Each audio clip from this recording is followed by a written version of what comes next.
You wanted fireworks? Here, Gorda. Here's your grand finale. It's 3:30 a.m., and I'm at the kitchen table, elbows planted, hands wrapped around a chipped mug of coffee that's gone cold hours ago.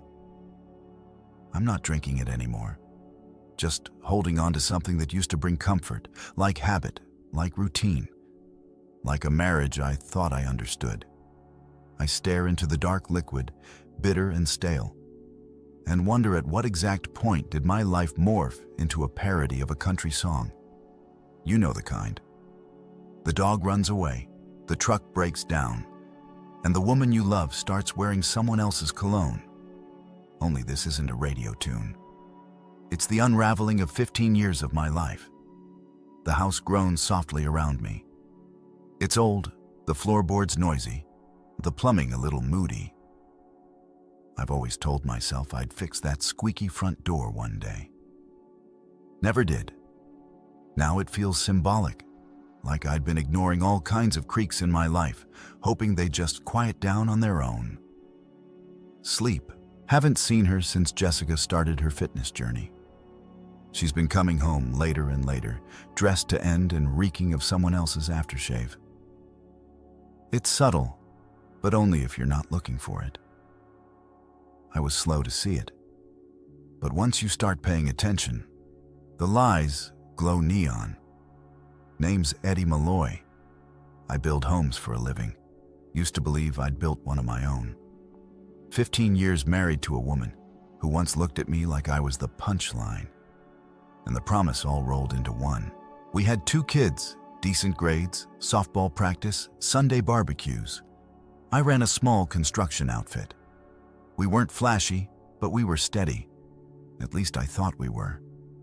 Then the front door groans open. That same infuriating creak again. I look up right on cue. Jessica tiptoes in like a thief. She's barefoot, heels in hand, hair messy in a way that's way too styled to be accidental. She freezes when she sees me sitting there in the dark. "Eddie, you're up."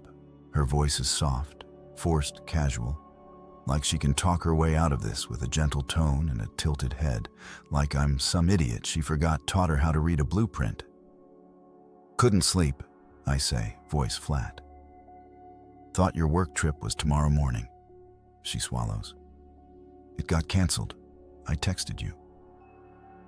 I slowly raise her phone from the table and dangle it. Hard to text from a phone you left behind. The color drains from her face. It's subtle. Unless you're really watching. I've been watching. I must have grabbed the wrong one.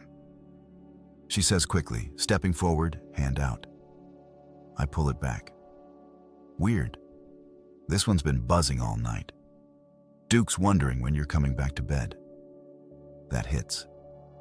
She jerks back like I slapped her. Her lips part, but no sound follows. And for a moment, I just stare at her, at the stranger I once knew, inside and out. I can explain. "Oh, I'm sure you've got a script," I say, scrolling through the phone. "You've had plenty of practice. Your girls' night out was a sleepover with Duke, complete with bicep emojis and no pants." She stiffens. The HR face comes on. Neutral, poised, detached. I've seen her use it in board meetings and school conferences. She's trying to reframe, redirect. "You read my messages?" "That's a violation, Eddie." I actually laugh. Privacy doesn't survive betrayal, Jess. Neither does trust or underwear, apparently, since Duke says you left yours behind. She flinches. Her perfect facade cracks just a little. It's not. The tears come, but they're not for what she's done. They're panic. Guilt laced with self-preservation. She's not sorry she cheated. She's sorry I found out. "It didn't mean anything," she whispers. I nod slowly. It meant something to me. It wasn't love. It was stupid. I don't even like him that much. We have history, Eddie. We have a family. We had something, Jess. You ended it. She reaches out. I don't move. Please don't throw it all away. We can fix this. You and I. You made your choice in someone else's bed. I cut in. You can't undo that just because you're scared now. I stand up. My body feels heavier than it did an hour ago. Like the weight of denial has finally shifted into something solid, something final. I set her phone down on the counter. She watches it like it might explode. I start for the stairs. Her voice breaks behind me. Eddie, wait. We need to talk. I pause and turn back. In the soft kitchen light, she suddenly looks smaller. Not glamorous, not seductive, just tired, older, like whatever spell she'd been under had worn off. And now she was waking up in a reality she didn't recognize. No, Jess, I say quietly. We talked. I just didn't know it was a monologue. She takes a shaky step forward. Don't do this. Don't walk away. You married a guy who builds houses, I say, voice low and steady. But you forgot. Before I ever built one, I learned how to tear them down. Clean, fast, thorough. She blinks. That lands. She knows I'm not just talking about drywall and framing. You're going to ruin everything. I nod once. Exactly. Then I turn and walk upstairs, step by step, while her voice rises in a mix of crying and begging. It doesn't stop me. It doesn't even slow me down. She's not crying for me. She's crying for the life she threw away and the fallout she didn't expect. She's not sorry she cheated. She's terrified of what comes next. And she should be, because the good guy, he's finally done being good. Morning hits fast. I'm already in my workshop with coffee and her phone planning my next move. She's still asleep, worn out from last night's exercise. My phone rings. It's Barney O'Sullivan, my right-hand man, and the closest thing I've got to a best friend. Former convict, brilliant carpenter, sharp as heck. You sound like death, he says. Feel worse. Can you swing by? I need your specialty, the one involving tech or trouble. Tech for now. He chuckles. 20 minutes. While I wait, I keep scrolling. 6 months of lies, right there in black and white. The affair started in Portland. Duke, real name Derek Duvall, is an ex-military grunt turned personal trainer. Big muscles, small brain. Exactly what Jessica wanted. Apparently, the messages said it all. Jessica was bored, unimpressed, and apparently reinvigorated by a guy named Derek who made her feel alive again. She vented about our dull life, complained I never surprised her, and coordinated their secret rendezvous with military precision. Fake girls' nights, lies about Chloe, contingency plans in case I caught on. Barney rolled into my workshop in his dented truck, tool belt rattling.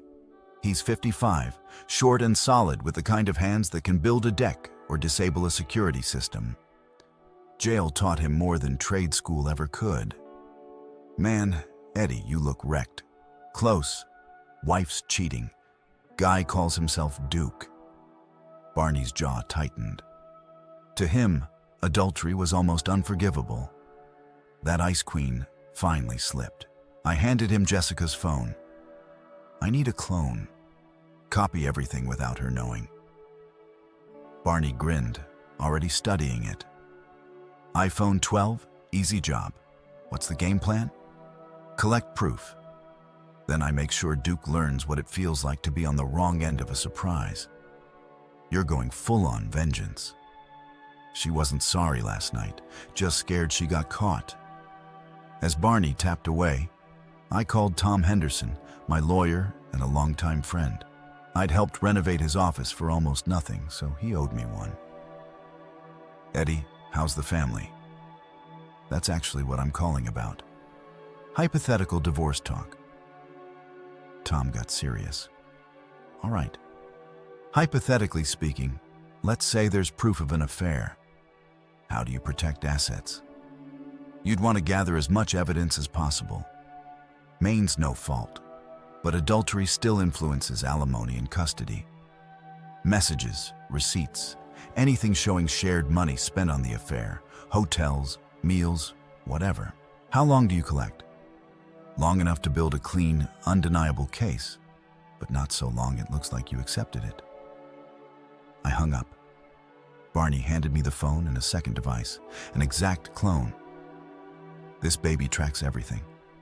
She won't know you're watching. What do I owe you? Nothing.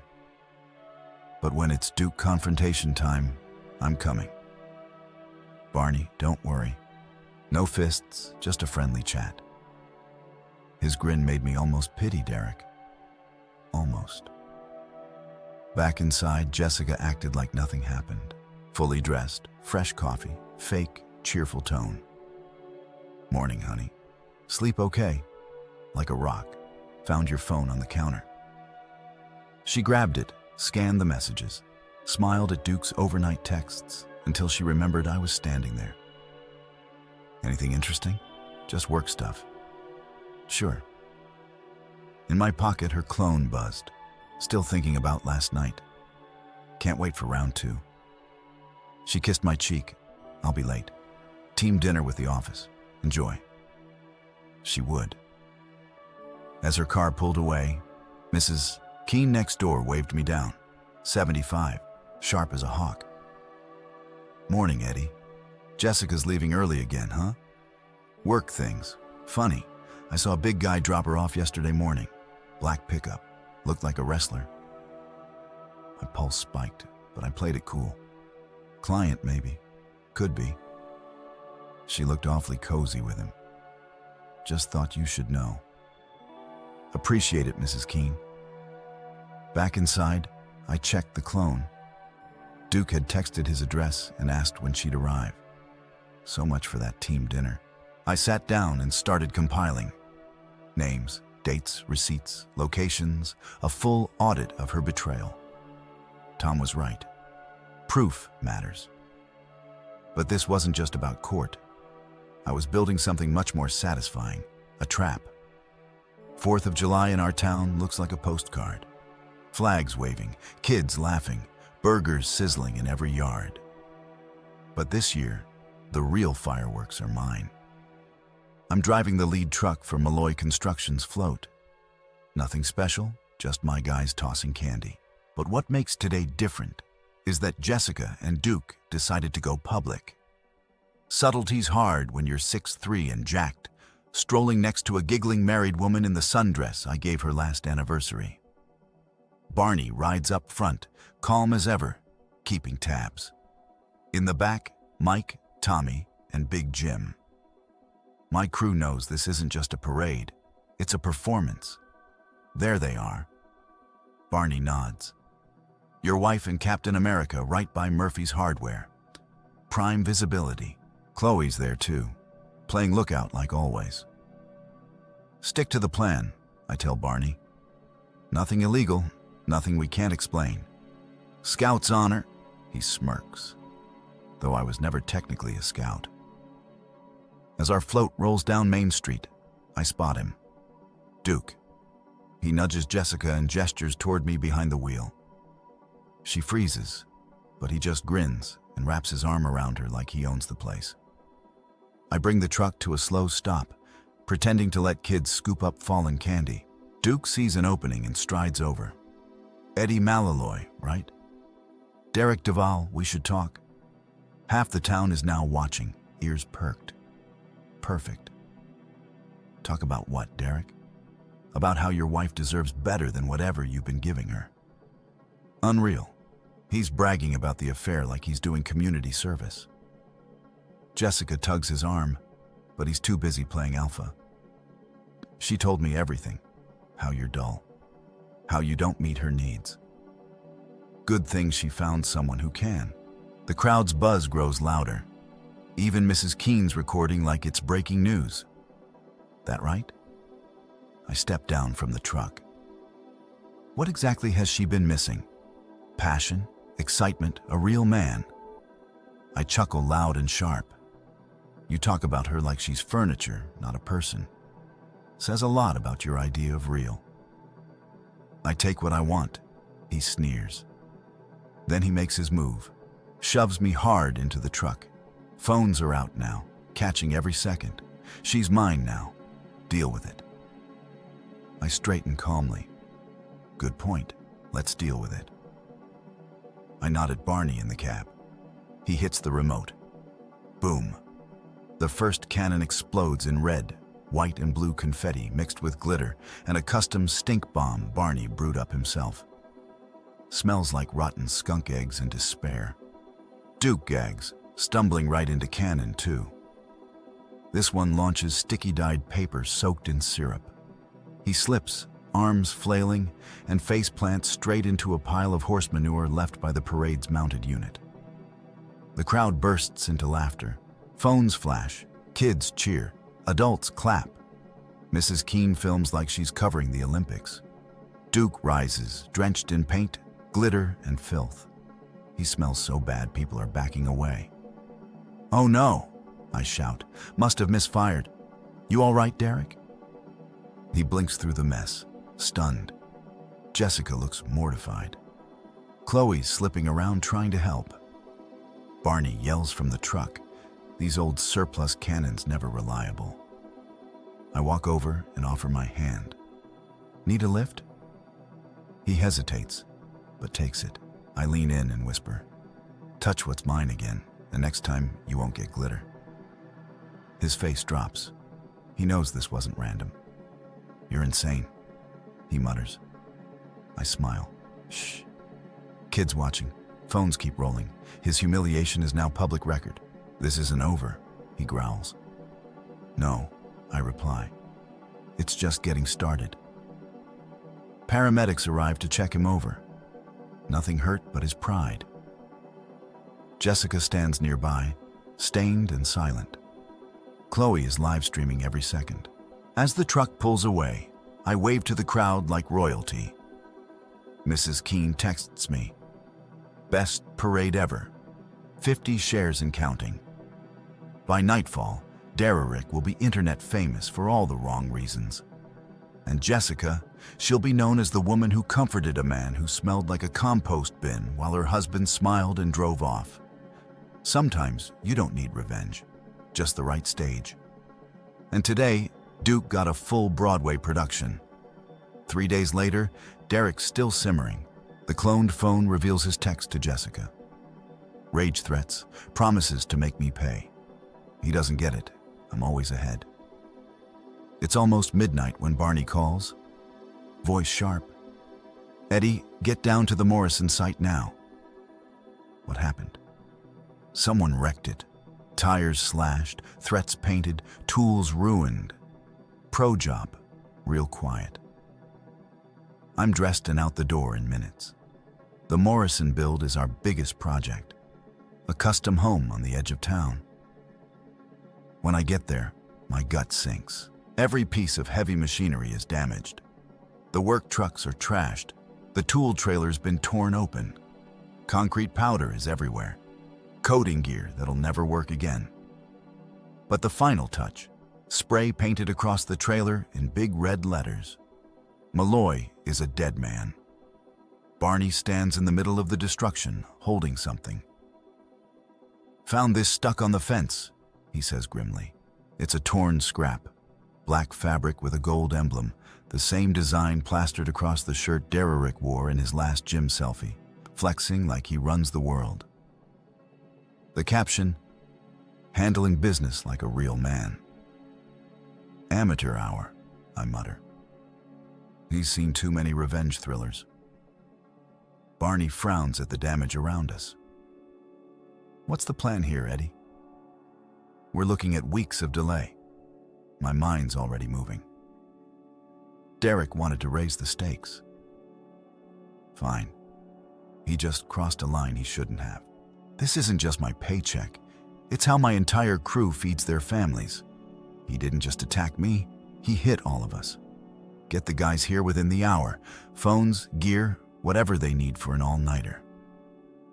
Barney hesitates. "You sure?" I nod. He gave us exactly what we need to shut this down. As Barney starts calling the crew, I inspect the destruction. Dererick's military training is obvious. He targeted the core machinery to paralyze the site, but his temper made him sloppy. Camera, he doesn't know who he's messing with. I show them the site, the graffiti, and Dererick's ripped shirt. Their expressions go from concerned to furious. They get it. This wasn't vandalism. This was personal. Tommy, check if the Henderson's cams next door caught anything. Mike, I want a stealth security setup. Cameras, audio, everything. Hide it like a pro. Big Jim cracks his knuckles. You think he'll come back? He will. Guys like Derek always want to see the fallout. He'll show. Let's be ready. Mike unzips his bag. Inside military surveillance toys, infrared motion sensors, audio triggers. By sunrise, this place will be tighter than a bank vault. Start setting up, Tommy. What do we have? Tommy's already watching footage. Got him. Full face license plate, timestamps, 2 hours of wrecking our gear on HD. It's even clearer than I hoped. But I'm not rushing to the cops yet. This isn't about pressing charges. This is about setting the stage. Here's the plan, I say. We rebuild tonight, lock this place down, and let him take his next shot. We'll be watching. Barney glances over. And Jessica, you think she knows? I pull out the cloned phone and scroll.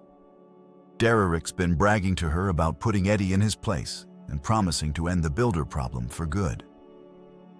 Jessica's eating it up, calling him her strong protector. She made her call, I say flatly. Now she lives with it. We spend the night scrubbing away Dererick's tantrum and installing Mike's gear. By dawn, the job site looks untouched, except now it's booby-trapped with surveillance so tight it would catch a ghost. Dererick thought he'd delivered a message. He doesn't realize he walked into one.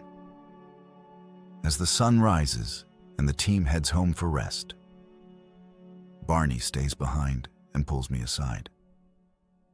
This guy's spiraling fast, he warns. He's not stopping at busted tools. I know, I say. That's why we end it now. What do you need from me? I glance toward the work site, already calculating. Dererick's routine, his ego, his military mindset, it all makes him predictable. You still owe Mickey Torino a favor, right? Barney's eyes narrow. Mickey runs a towing yard with a reputation for creative problem solving. Mickey owes me big. Barney says, "What are you thinking?" Derek hits that fancy gym on Route 1 every morning. Same truck, same schedule. What if something inconvenient happened to it while he's flexing in the mirror?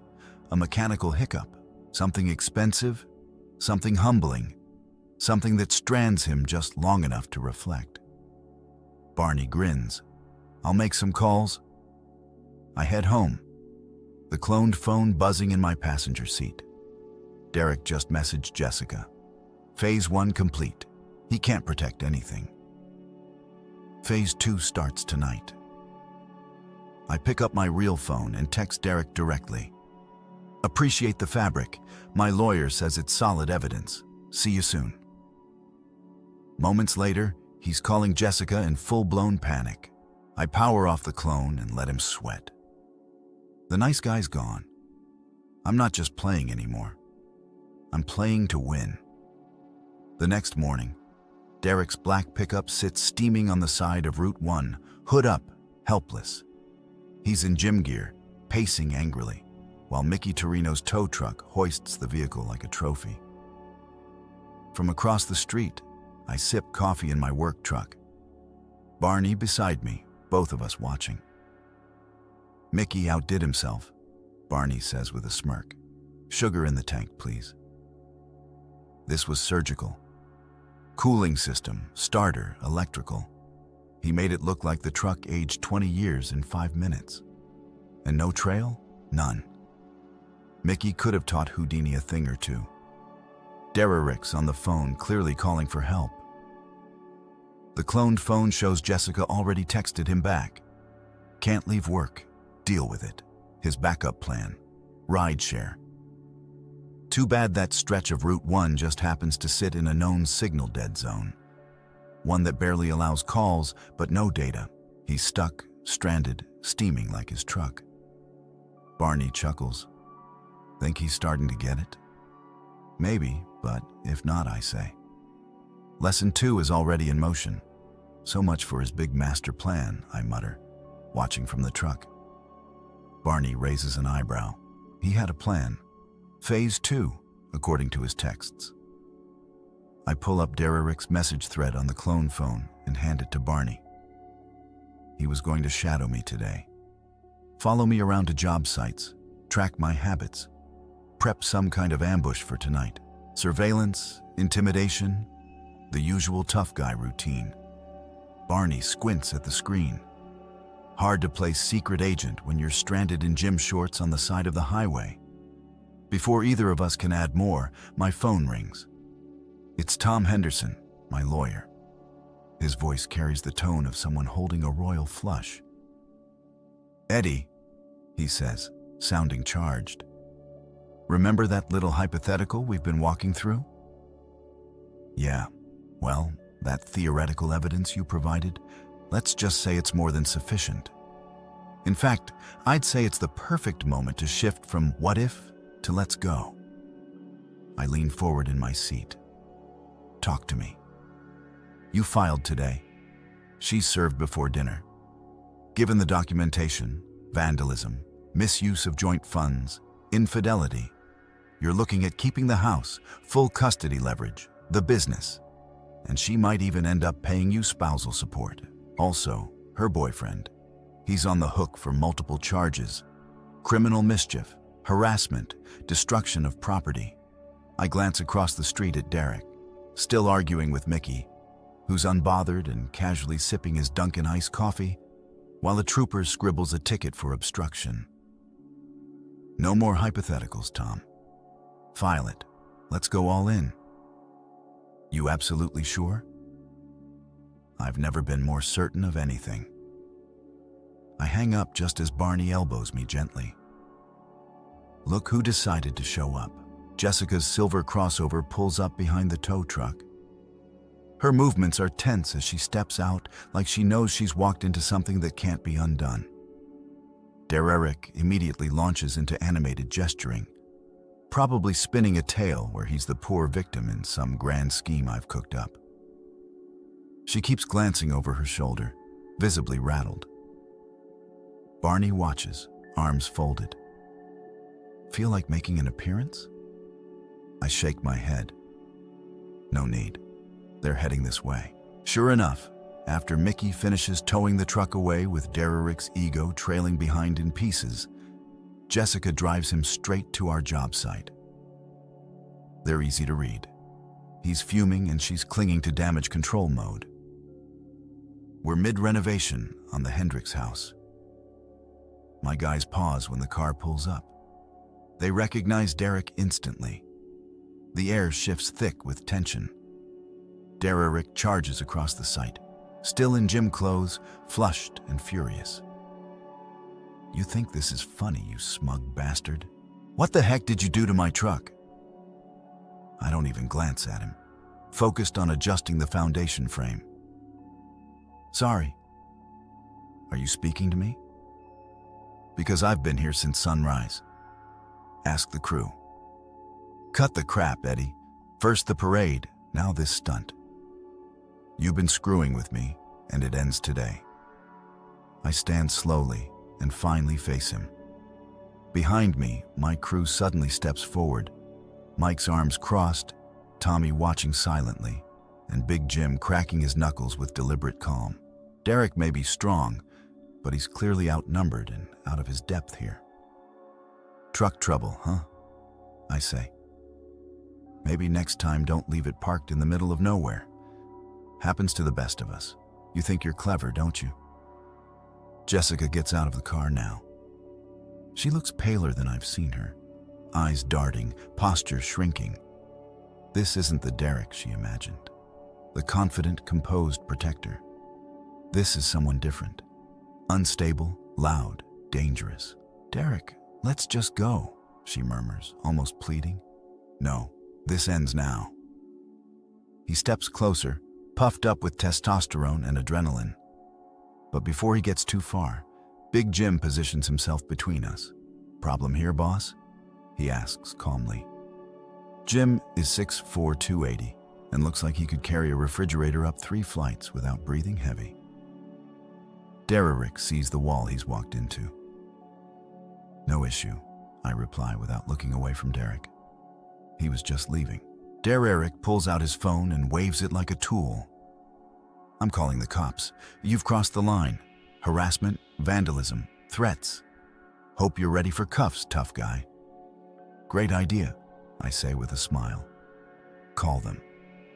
As Derek angrily dials, I glance at Tommy and send a quiet text. Now Tommy nods, flips open his laptop, and starts queuing up our ace. The state trooper who cited Derek earlier is the one who responds, clearly not thrilled to be seeing him again. "What seems to be the issue?" the trooper asks. Derek goes full drama, throwing out buzzwords like intimidation, retaliation, and sabotage.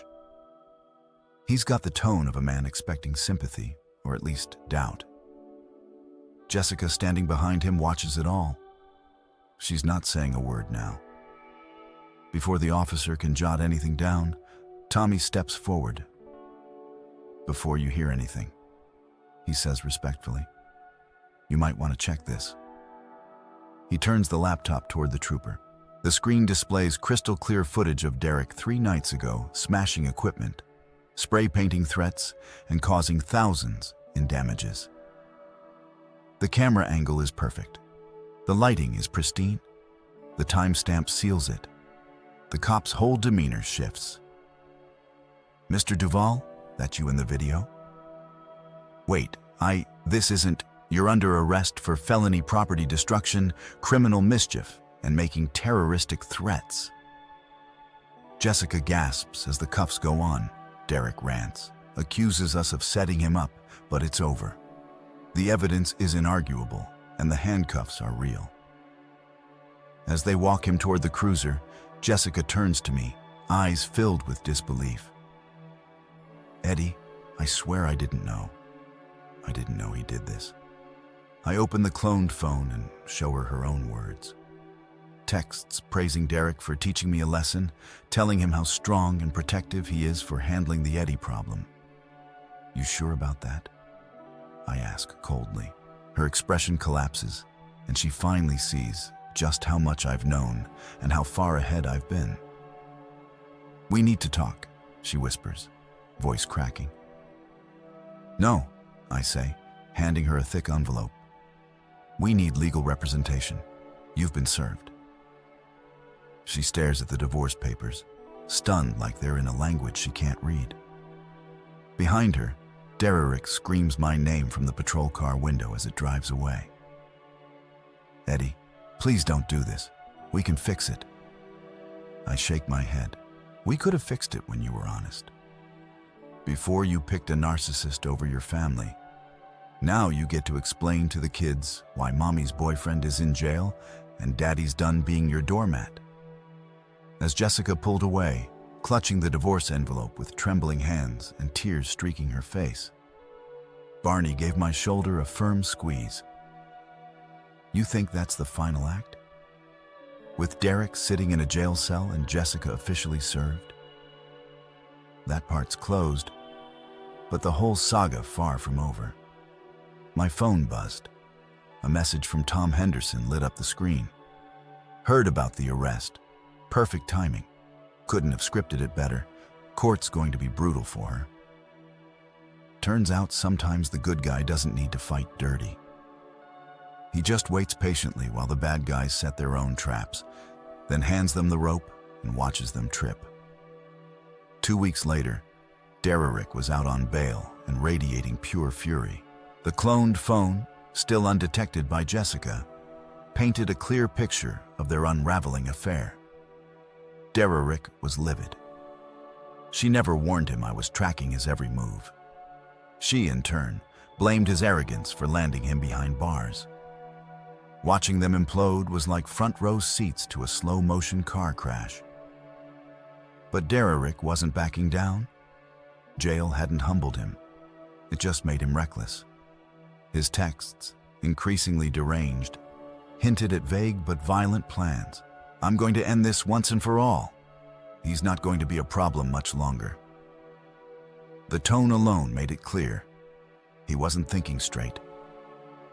So, when Barney called at 11 p.m. on a Friday, I already had a feeling. Eddie, Derek's at Murphy's, wasted and loud, telling everyone he's going to finish what he started with you. Murphy's wasn't just a bar. It was home turf, a working man's joint filled with guys who knew me and my story. If Dererick was there ranting, it wasn't by accident. He wanted an audience. How drunk?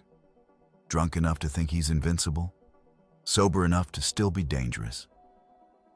I'm on my way, Eddie. This smells like bait. Derek doesn't stumble into a bar full of union guys without a plan. Barney was right. But Dererick's planning had always been theatrical. What he didn't understand was that Murphy's wasn't neutral ground. It was the heart of Local 247, the construction union. Everyone in there had my back. He wasn't walking into a bar. He was walking into a verdict. When I pulled into the lot, I spotted his rental immediately. It stuck out like a sore thumb among the fleet of battered pickups and plaster-stained work vans. His own truck still collecting dust at Mickey's impound yard. Inside, tension crackled. Derek was holding court at the bar, arms flying as he ranted about some contractor with an ego problem, still in his gym gear, still trying to look tough. Sean Murphy, the bartender and namesake's grandson, gave me a nod and a sigh. He's been here 2 hours. Mouth hasn't stopped. As soon as Dererick noticed me, he stood wobbling slightly. Well, look who finally shows his face. Conversations around us halted. Dozens of eyes turned toward us. The temperature of the room dropped. Derek, I said calmly, heard you had something to say. You're absolutely right. I do. He stepped away from the bar, fists twitching from adrenaline. Let's end this, Manto man. And what?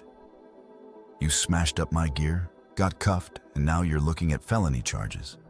Seems pretty final to me. You ruined everything. My vehicle, my rep, my future.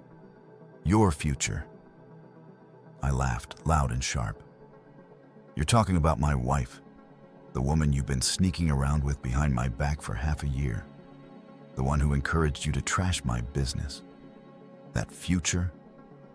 Low murmurs rippled through the bar. A few guys visibly recoiled. These were the same men who'd once greeted Jessica at holiday parties and union cookouts. They weren't fans of betrayal. She picked me, Eddie, Derek growled. Face it. Funny, I said, pulling out my phone. Because she's been second-guessing that decision. Want proof? Derek froze. You're bluffing, I read aloud. Derek's scaring me. The arrest, the drinking, the temper. This isn't what I thought it'd be. Maybe Eddie was right. The bar exploded in laughter. Dererick's tough guy persona collapsed in real time as it dawned on him. Jessica had turned on him. And worse, I had it all. You bastard. He lunged at me sloppy and slow.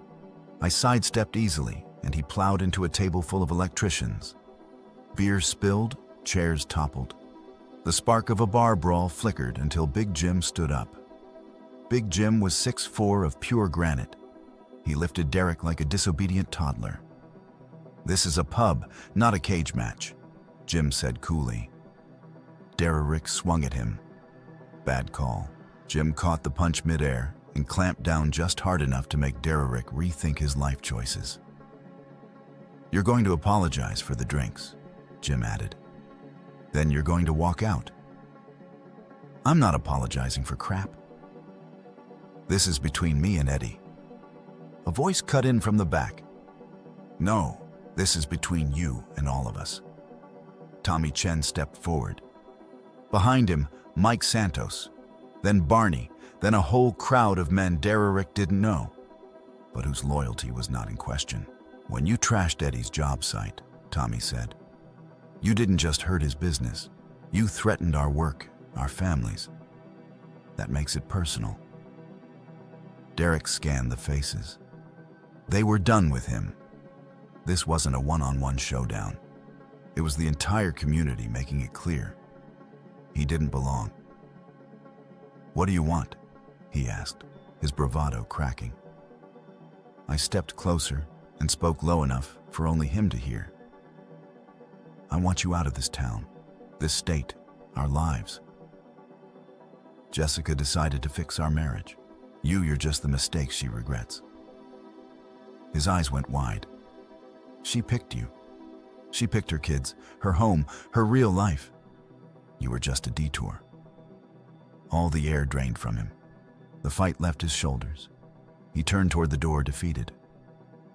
"This isn't over," he muttered weakly. "It is for you," I replied. "If you violate your bail, you're going back inside. Stick around and these guys will make your life heck. You can do the math." He stumbled toward the exit but paused at the door. "She'll cheat again," he spat. "Women like Jessica always do." "Maybe," I said. "But that'll be between her and me, not you and anyone else. You're out of the picture." He left. The bar roared. Sean poured drinks on the house. Someone cranked up the jukebox. "Take this job and shove it," blared over the speakers. Barney raised a bottle. To Eddie Malaloy, the guy who proved good men don't always finish last. The toast was loud, proud, and real. And for the first time in a long time, I felt a strange kind of calm.